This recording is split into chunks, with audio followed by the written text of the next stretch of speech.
Magrasyang umaga po sa inyong lahat, lalo na po sa inyo pong Kadli and Bautista family. Ito po isang magrasyang araw para sa inyo. Nakoy po ay nagkatipon bilang isang pamilya.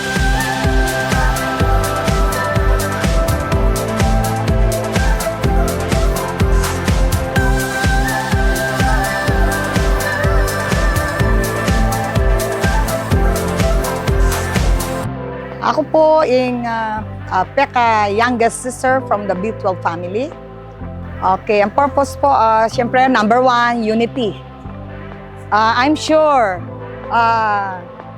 nakikita kami ni Ma niyan tsaka ni Tatang. Yan ang gustong-gusto nila. At number one, yung pagmamahalan, no? Para isang magiging, yung pagbuklod-buklod, mamahalan at pag-iisa.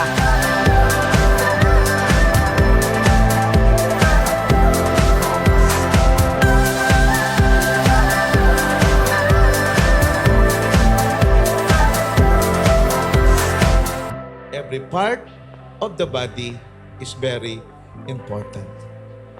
Wala sa material, wala sa financial, no? Kundi sa puso, sa pagmamahal ng isa't isa. Respeto, paggalang, at pagmamahal ng isang pamilya.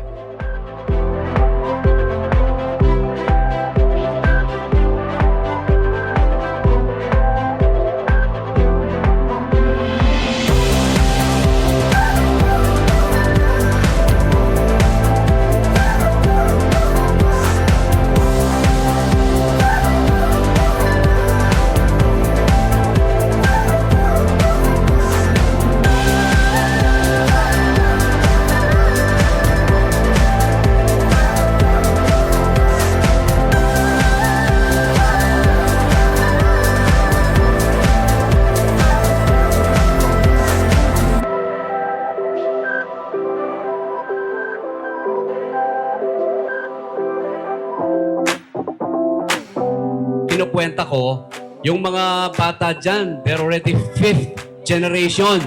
Fifth generation galing kay Ima. No? So, marami sa atin di talaga nakakilala.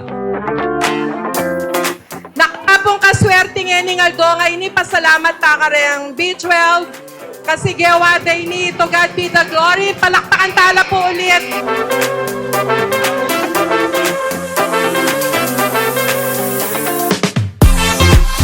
Palakpakan talo po, Rempong Makamaluto, ila po rin Bautista family. Palakpak po, thank you! Aral po rin, Katli Gap family! Kami po rin ang pamilya ng Apong Monang Bautista, nakapatad ng Ingkong Milyong Bautista. Yes. So, limala pong may kakapatad, netong niya mo po yung survivor. This is the first time na nagpwersang sanib, sabi nga, yung Bautista at saka Katli. So, kami po magkakapatid, masayang-masaya po at gustong-gusto po namin ang bawat isa ay nagkakaisa, nagkakasama. Gewara po yung kain ini, kening kaya kami, kening kanako lugar, kening Concepcion, Barangay Green Village, Concepcion, Tarlac. Kening pong resort po, kening Santa Ana State. Yung pong purpose talaga itang nag-bless. Bless kami po, so gana-gana pong kaya kaming experience and kareng kaya kaming kamag-anak, ang po kayong life me, burimi pong i-share kareng gana-gana kamag-anak.